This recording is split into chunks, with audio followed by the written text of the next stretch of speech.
One of the more interesting recruitments in California for the 2026 class will be four-star wide receiver Trent Mosley, mainly because a lot of his connections are not local. USC and UCLA are very involved in his recruitment, but he grew up in the Chicago area. He's very familiar with that, and it's because both of his parents went to Notre Dame. So that is definitely playing a factor in his recruitment. He's very close with that coaching staff. He likes Marcus Freeman and the guys in South Bend a lot. He said at a recent 7-on-7 tournament, though, that he definitely wants to see what the offense looks like this year. It's going to be a new offensive coordinator, but probably something that is much more familiar to Notre Dame fans. So I think he wants to see how the wide receivers are used at Notre Dame.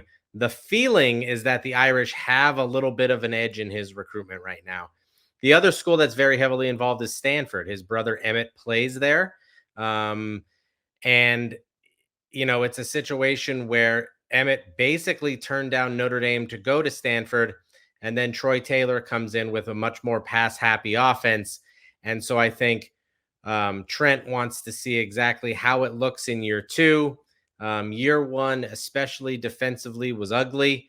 But if things get going offensively, if they're moving the ball around a lot, if they're using his brother, if things look like they're trending in the right direction, Stanford can certainly make a big move up for Trent Mosley. So USC and UCLA will be in the picture until the end because he lives in Southern California and his family is here now.